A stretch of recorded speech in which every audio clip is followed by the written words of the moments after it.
Hi, everyone. Welcome. My name is Sharon Chaden-Burks. I'm a senior instructional designer for Sinclair Community College, and you are at the Idea Networking Sessions. This is a very special month because we have been doing this for 5 years now. Started these sessions in August 2020 when we were all still stuck in our houses and like 6 or 7 months away from getting a vaccine. And we're still doing it because people are still interested and people still come and share their time. So I'm really grateful to still be doing this. I have two guest speakers to share their journeys with us today. We have Xinyi who is actually a participant for IDEA for quite, I don't, you can tell them how long. I can't remember how long, but Oh, she has got her job and she's here to talk about it. And I also have Holly Owens, who has a lot of experience that is going to be super fun to hear. Please write down your questions. We will have time to ask guest speakers questions in breakout rooms. And I'm going to hand it over to Xinyi and we will get going. okay. Hi, everyone. I am Xinyi. So I created a presentation so that I can guide my thinking and my my thoughts. So I'm gonna share it really quick. And if in the breakout rooms, okay. So a little bit about me. So I'm actually an international. I came to the U.S. about 10 years ago now. So I came here as a graduate student for my degree. And after I graduated from USC, I thought, you know what, maybe I can try to get a job here. So I did my second master with Loyola Marymount University. So I got my credential and I became a bilingual teacher. So specifically, I taught Mandarin immersion programs and general ed programs. And then for that, I did about 5 years. So the first year I did middle school, and then the last 4 years I did fourth grade. But sometimes like the program didn't always like have enough numbers for the students, so I would like jump around. So sometimes I would be like fourth, sometimes I would be fifth. So I just had a lot of experience working with diverse learners, I would say. Um, and being said, even though I had a lot of experience working with different learners, I had to say that, like, being honest, like I feel teaching was never really my active choice. There are a lot of reasons why I got into this profession. I had no regrets, but I knew that I deserve more and I want to do something more. I don't want to have any regrets for my life. So if this is for me is a no, I'm someone who would just be like, I will just have to move on, right? If something in my life I feel like is a no for me, I will have to move on. It's like any kind of relationships in your life. So I got married very luckily.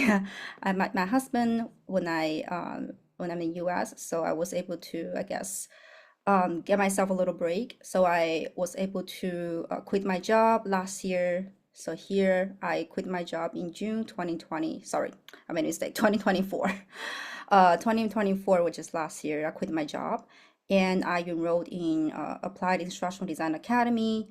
Now, there are a couple reasons why I wanted to be in this academy. Number one is because I need someone to give me feedback. I think that is really important. So for those of you who are considered maybe join academy or bootcamp, I think the biggest benefit is probably gonna be the feedback because you're gonna have consistent feedback. People can tell you like what you did right, what did you wrong, so that you can improve. Whereas like if you can learn everything online, you can get those videos and research and then just do your own portfolio, but it will be really hard for you to see your own mistakes and get like improved like really quickly. So that's just my thoughts. And another thing is that I'm able to have a small community so that we can talk to each other and give each other confidence, and then so that you know that you're not alone, which I think is great. Yeah, especially if you're on this on your own, right? Making a career change is not sometimes can be really lonely and takes a lot of courage and commitment and dedication. So I completed my portfolio, so my learning with ADA, Applied Instructional Design Academy, about 8 months. So I started my job search last year in October. And because there is like a break for the Christmas for a lot of companies, so even though I started my job search, I had limited choices during that time just because a lot of companies stopped hiring in November and December. So I think altogether I applied for probably less than 100. That was before the new year, before 2025. And I was able to have a lot of interview experiences during that period of time as well. Then moving on in January, I think that I was able to find a lot of more opportunities locally and remote as well. So I was able to apply a lot more jobs. And in February 2025, which is this year, and I got my first job offer from ASU, Arizona State University, for the law school. However, for some reason, I waited for a very long time that I wasn't able to sign the contract. Um, there might be just the timeline is really long for them to process, or there's like, I don't know, like the funding issue. A lot of things are happening right now. So I feel a little bit insecure just so that because I don't know if I should just wait for them or move on. So I give myself a little bit time, like 2 to a month, I guess. By the third week, I'm like, oh, I cannot just sit anymore. I have to move on. Like, I can't wait. Just like being very passive. So I'm like, I have to keep going, even if didn't work out. I am not wasting my time, right? I'm still practicing my interviews. So I kept on going, and I was very lucky because the second company, I guess that I was able to got into the final round. I got a job offer, which is where I'm working right now. Um, so little bit about my company right now, where I'm working. I work for a semiconductor company called ASM, and it's actually a Dutch company, but they have a lot of branches all over the world. Um, and then I guess the best thing is just they have a diverse group of learners because their employees are coming from almost everywhere. Like a lot of them are from Asia, actually, Singapore, Taiwan, and Korea, China as well. So for me, I think that I was able to contribute a lot more as an instructional designer because I understand the learners, I understand the culture, and they really value my perspectives as well. So I would say that for me is a great fit. Yeah. And semiconductor industry, it is a very daunting industry, I guess, for a lot of people. I thought the same way as well, because like I know nothing about engineer, like like process engineer and everything. I was like, oh, this is like too complex for me. But as you start to work with them, I do enjoy, actually the dynamic, I would say, because people are very professional. They really wanted to, I guess, help with the project so that they would dedicate their time for it because there are people who are very goal oriented. So when you work with people who are like that, you would have a better time just to get things down. So for me, like I enjoy that kind of feeling, like working with people who really care about their own work.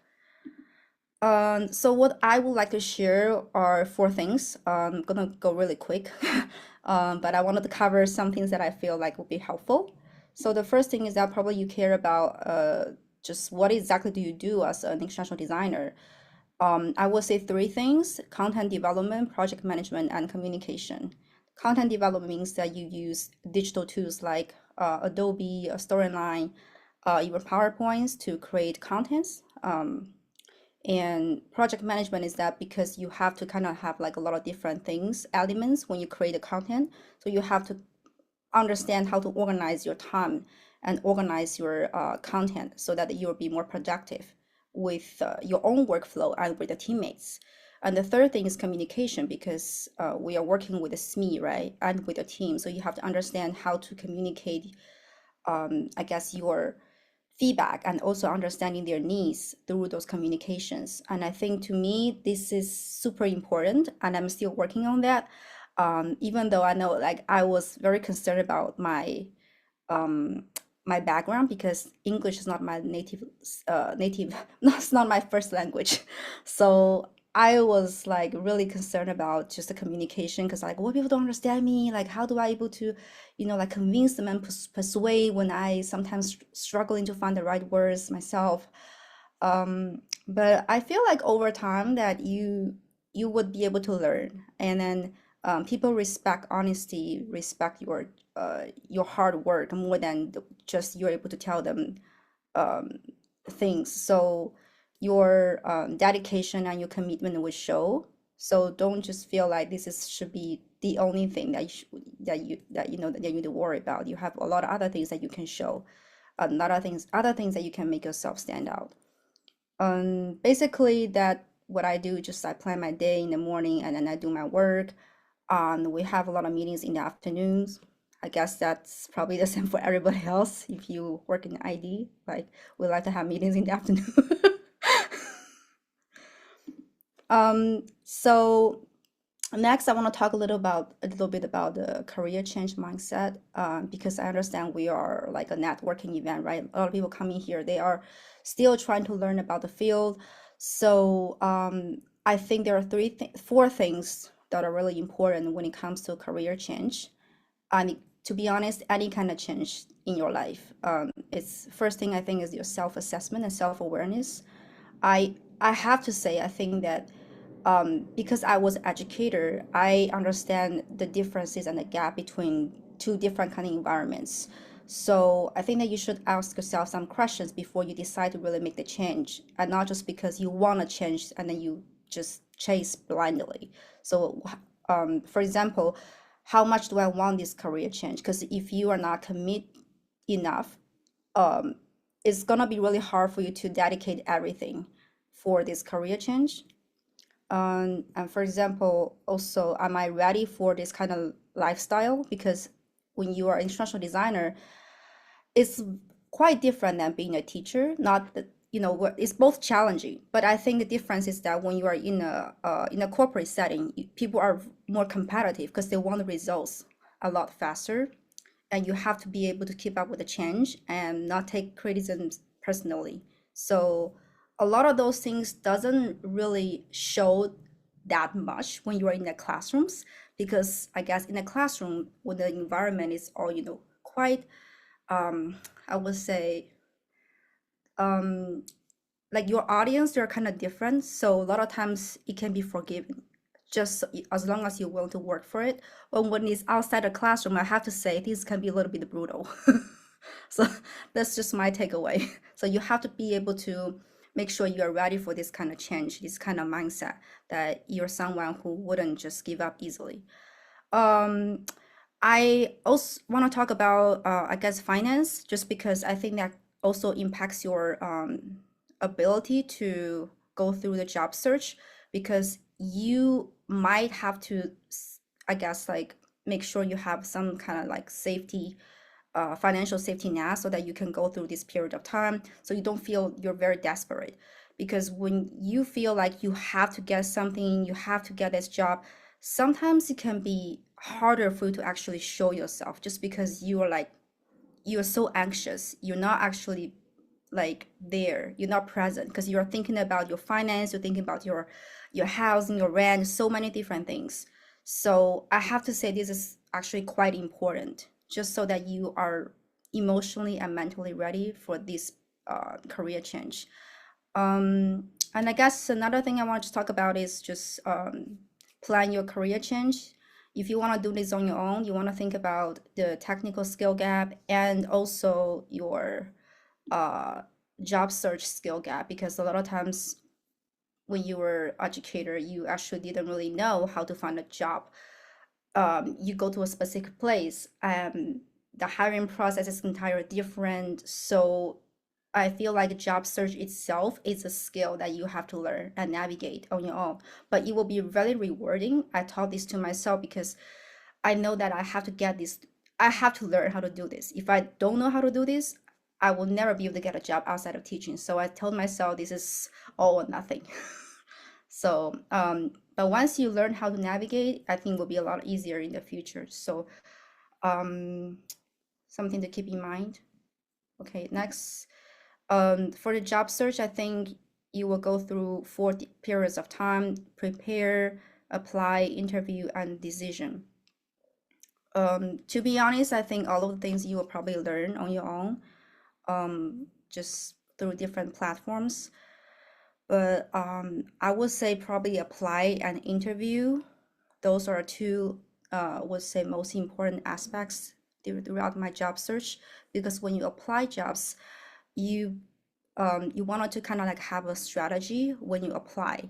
Because when you apply thousands of jobs, not only waste your time, but also you might have a hard time to understand what jobs actually gonna give me a potential interviews. Um, and in the meantime, if you are blindly applying too many jobs, you might end up having less confidence just because you see the fee, how much you have invested and how much you've been able to get out of it. So you want to kind of like um, invest strategically, so you will be able to get more confidence as you go through the entire process. And then the interview, I want to talk a little bit more about the interview. Yeah, let's go to interview first. So I feel like the interview is something that I've learned the most from the job search. Um, like most people approach interview as like something you have to do throughout the job search. For me, I learned a lot about interview not only because it's something that I have to do to get a job, but also I learned a lot about communication. Because think about, if you're not able to communicate well, or even um, do your interview well, how you're able to communicate well with the people who are going to work in the long term or potentially going to be your teammates, right? So it's not just an interview, but it's a skill set that you have to learn. And I think about interview as a way that you is a piece of art, is a piece of like how to say, it's kind of like an art that you are not really just going there and then answering questions, but you're really thinking about how to let yourself shine.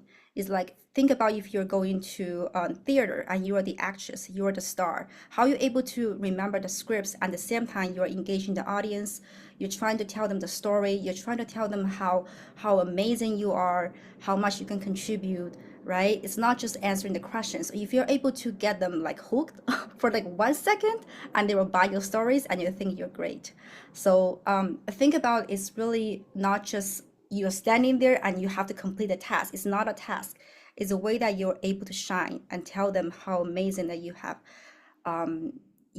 like, been in your past careers and being in your life as a person. Um, and there are three things mainly for interview, that is content, practice, and communication. And I think for content, you really have to organize your content before you start your even prepare your interview. I don't think content is something considered as a preparation. It's just something you have to have before you even start to prepare. So the way how I prepared is that I used a Google Doc, and every time if I learned a new question from other people, I would write it down and then organize them. So the technical questions and behavior questions and personal questions and company research. So after I have organized those questions, I will go into each questions and then start to map out my talking points. And I think that for the interviews, the actual interviews, you're not really remembering the sentences or specific words. You're supposed to remember the talking points. So those talking points, they're the like the dots that you can connect in your mind when you're actually there answering those questions, right? So if you're just like there, like trying to remember every single word that you have written down in your document, that's gonna sound like not natural, and people can tell right away. But if you are remembering those talking points and you connect those dots, it's gonna sound a lot natural, and it's gonna be a lot also easier for you to know how to organize your content right at when you were being put on the spot. So the talking points are also actually what really matters for your content, and this is your content. Okay, then the practice, I would say you want to dedicate at least 30 minutes to an hour and use that as a daily routine to practice your content every single day. that's what I did. I practiced every single day for months. um, to the point that's like this is also what I've learned from other people, to the point that I feel like if I walk into a grocery store, I see someone, I see a stranger, I can just go up there and talk to him or her about myself for like about half an hour nonstop. So I feel that's kind of the level you want to maybe aim at, so that when you talk to anybody, whoever that is you're going to meet online, you feel like you can just come up and being so confident, and you don't feel like you still going to be the, at the level thinking about the next word, but you can focus on more about the articulation, the connection, and what's really going to make you stand out. So you have more mental space there to make yourself, I would say, be someone they're looking for. Focus on that and not just the basic content that you have to even think about answer that question. Um, okay, back to maybe I thought I was gonna say some of the things that I think that would help you go through the job Xinyi, search or even the career change. Xinyi, I'm so sorry. Can I ask you to pause here and I'm talk, sorry, I'm going to. okay, in breakout rooms because I want to make sure to give Holly enough time. Is that Yeah, okay? yeah, yeah. I think that's it. That's it. Yeah, I think I actually finished everything. So I Okay. wasn't timing myself. It's okay. You had a lot of really good information. I didn't want to cut you off, but I also want to make sure that Holly No has problem. No problem. to chat. So, put a pin in that last little bit that you had. And I'm gonna pass it over to Holly.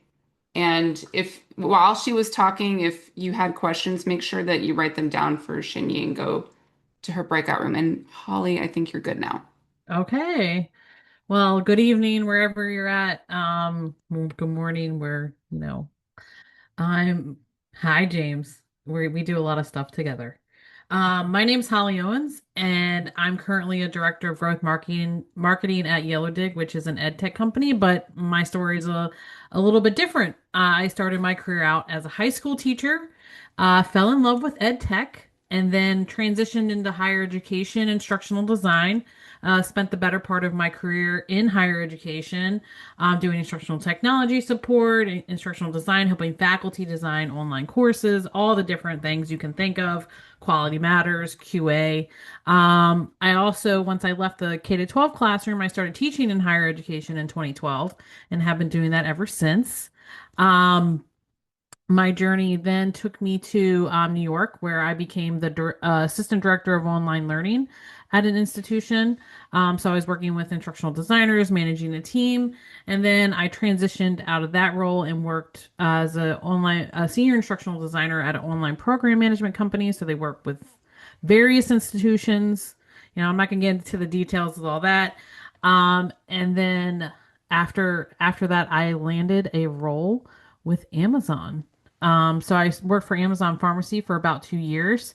And when Amazon decided it was going to RTO, and I'm like, I'm a remote worker, I was looking for something different. I decided to jump into freelance work for a little bit. And then Shaunak Roy, who's the founder and CEO of Yellow Dig, created this position for me. I'm not a trained marketer. I have degrees in instructional technology, distance education, secondary education. Um, so that was something different that I got to dive into. And now I'm actually transitioning out of that role in about 10 days. I formally gave notice to Yellow Dig that I was going to go out and do my own thing. And I'm going to jump back into the freelance world, but I also have a podcast. So I run a podcast called Ed Up Learning and Development, where I have guests on like yourselves to tell us stories about your career transition, to talk about advice on tips and things on what to do. I share job postings every Monday and Friday out on LinkedIn for this community. So I do a lot of different things with career transitions. And one of the things I did want to share with you, and I don't want to take up too much time, is one of my most favorite resources that I go back to time and time again. If you're looking to transition out of instructional design, or I mean, out of education, or just you're a current professional looking to transition jobs, there is a resource where I have curated a whole bunch of different things, um, podcasts to listen to, books, articles that you should be reading, academies if you're going to be investing in yourself. And one of the main pieces of advice that I give people is that you should exhaust all the free resources first. All too often, I've worked with some clients that I've coached, and they have decided that they're going to invest in said academy, but they don't really know where they're going yet in instructional design because it's such a huge landscape. There's healthcare, there's nonprofit, there's government, there's education. So one of the big pieces of advice I would say beyond using all the free resources is figure out where you're going before you start investing money in different things. That's important because you don't want to invest the money and then you're like, this is not really the area I wanted to be in. I didn't really want to be in corporate. I really wanted to be in something else. Um, but my transition has happened over the past 2 decades. Um, so I'm so happy that I get to come to these sorts of sessions and network with all of you and answer your questions that you may have. I don't have all the answers, but I'm definitely willing to share my experiences and what I've learned along the way. I do that a lot out on LinkedIn.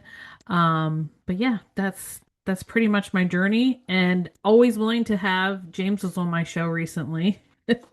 um, if you need to market yourself, always willing to have you on the show. If you want to do like a quick 20-minute, this is me, I'm looking to transition out if you're able to do that. Because we've done that in the past. I call it hire this person or something along those lines. So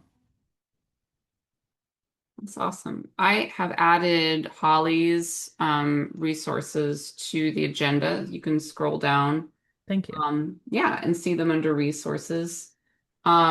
Speaking of podcasts, I was interviewed for the Teacher Think Aloud podcast in March, and it just came out, and there's a link to it in there. So if you've never heard Nice. my story about how I got out of English language teaching and into ID, that episode is all about that and about what teachers bring to the ID job. So if you need some ideas about and some affirmation like, yes, you are good, you have great skills, go and listen to that. It's really good too. This is a really good place to do our breakout rooms. So I'm going to pause our recording. Welcome back, everybody. Am I doing this right? Sometimes I cannot. There we go. A couple things I need to make you aware of that are coming up for the first time ever.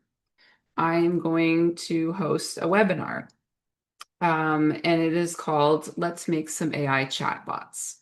I'm putting the registration link in the chat so you can get signed up for that if you would like. You do not have to have paid ChatGPT to come and watch the process, but if you want to make a chatbot that you can access and share with other people, you have to have ChatGPT Plus. Other thing, our next opportunity for networking is going to be Tuesday, September 2nd from 7 to 8 p.m. Always the first Tuesday of the month if you're trying to schedule those out. Here's the registration link for that. And what else? And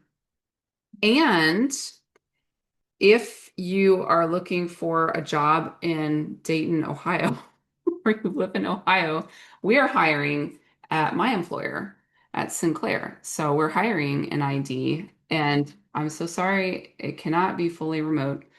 I get asked that all the time, but if you live in Ohio and want to come work with me, put in an application. I'll drop the link to the job in the chat. And or if you can't do it and but you know somebody who would want to apply for that job, please feel free to do so. And that is all my announcements. And now we can open it up for whole group Q&A. Anyone would like to ask a question? Sorry, my screen disappeared for a moment there. I was like, oh, Zoom went away. I, different in our whole group before and kind of in our little breakout room, we were talking about different topics. And one thing that Xinyi mentioned was she kept track of a list of interview questions that she heard other people or were shared by other people. Does anybody have one of those resources? Because I know that I, with some other people that were in my certification program, tried to start something like that, like a shared Google Doc. Does anybody have a good resource out there? I feel like I really need to start becoming more detailed in my interview prep practice. And I was just curious if anybody has one of those resources they'd be willing to share, or if they know of one. I'll weigh in quickly just to say, in the last 3 days, someone in my network shared an incredibly robust list of exactly what you're talking about. I'm gonna go find it, so I'll be happy to circle back with you. Oh, thank you. Appreciate it. Jennifer, Yeah, I also wanted to add that actually a lot of the questions I think I end up feeling like a lot more helpful actually are from the interviews that I had ex went through. So like for example, they asked me a question during the interview, even just the HR screening, I found them to be a lot more repetitive, from other companies as well. And sometimes that you might not feel like that's gonna be a common questions, but they just ask you that questions based on your resume. So it might not, other people might not have the same questions, but you might get that question just because of your background. So you want to mark that down as well. Just something that I think might be useful. Yeah, that's a great idea. Thank you.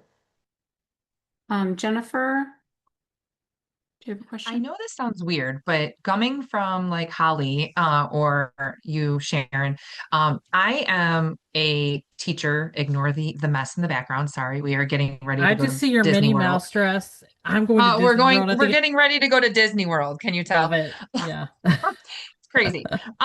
But the question is that I am a full-time teacher. I am going into my 18th year at the school that I've been in.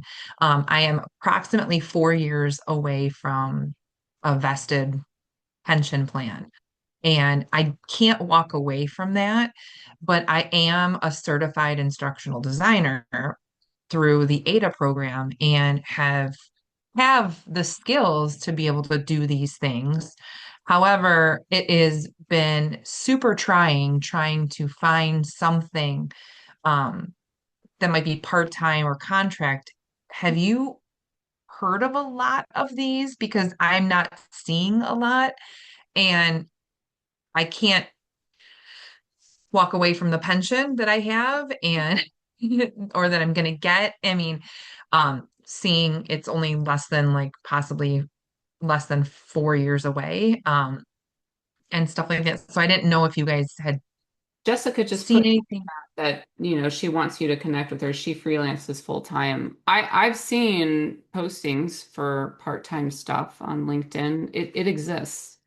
Okay. Um, Yeah, because I was gonna say I'm right now working with SaveTheWater.org, um, but it's volunteer, which is fine. But at the same time, you know, trying to find that position, and you guys were talking about, making sure the company is the company you want to work for.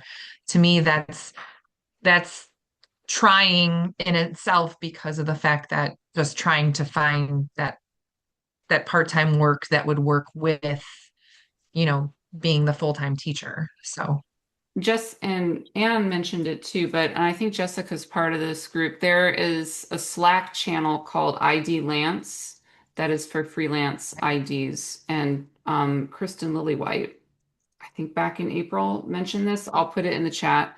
It was just a couple months ago. I think she was here in April, but I'll put that there so you have access to that. okay, great. Yeah, what other questions are out there while I'm getting that? Thank you guys so much. I appreciate it.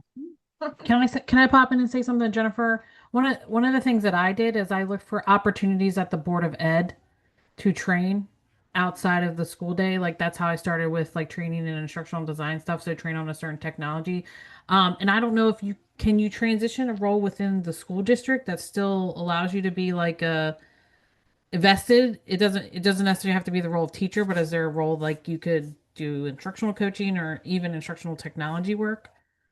Um, I applied about a year and a half ago for the technology department for their instructional um technology.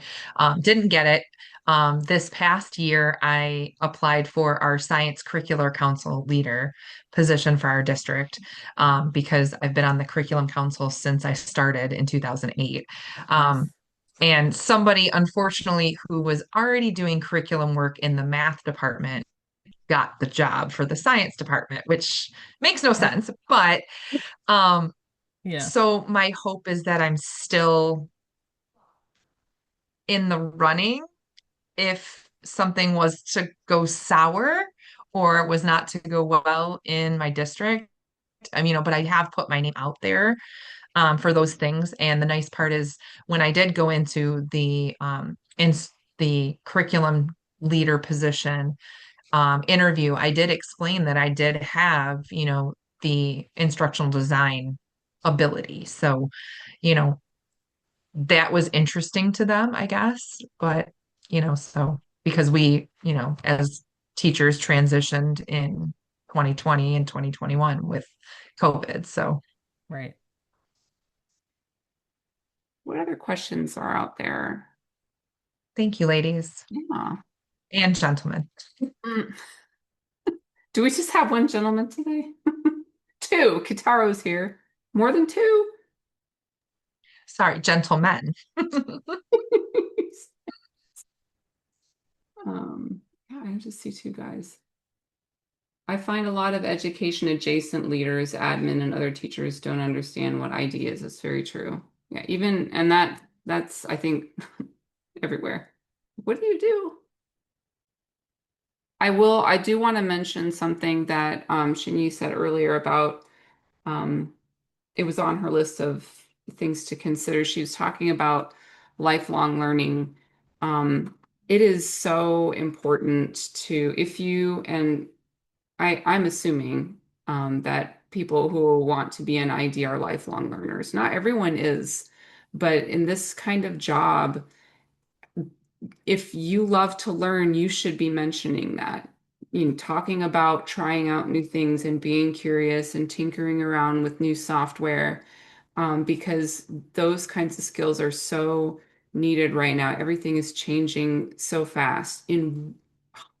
I like just a year ago, 6 months ago, 3 months ago, there's every day it is something new with AI and our workflows are changing so rapidly. And today I watched a video about agentic AI can now be set loose on doing people's students' Canvas assignments. I watched a video of it. It said, please log into Canvas. Here's my credentials. Please go here. Please do this assignment. And it totally did it. I don't know if it did it well, but you know, so technology, what I'm getting at, it is very, very important that you talk about that you are willing to learn, that you are a person who isn't going to be like, well, we've always done it this way, because we don't we don't need people who are stuck in the, well, I just can't imagine another way of doing it. We need people to imagine other ways of doing it. Someone, Jessica says, I just wrote a course on agentic AI, and she's like, oh my gosh, Mind blown. just just trying to keep up. Chatbots are exciting to me, but like I kind of feel like, wow, that is like we've already moved on to something else, and I'm just trying to keep up. Yeah. James, go ahead. Hi, Sharon and everyone.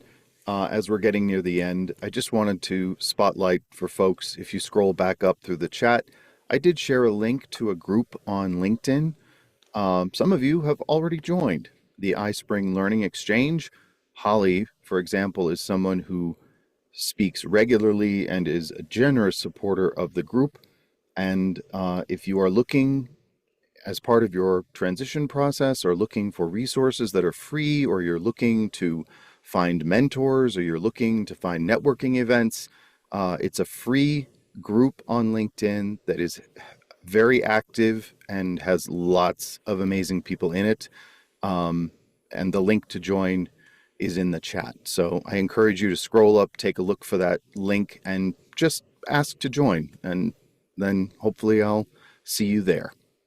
Awesome. All right, that brings us to the end.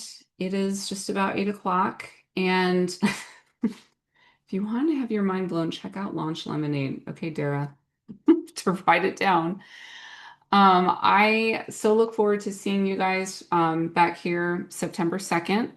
And please join me in making some chat bots on a Saturday. It's not a Tuesday, it's a Saturday. It's the first Saturday or the second Saturday in September 13th, 1 to 2 Eastern Time.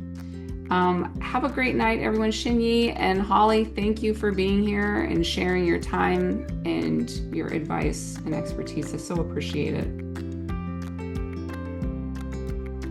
Have a great night, everybody.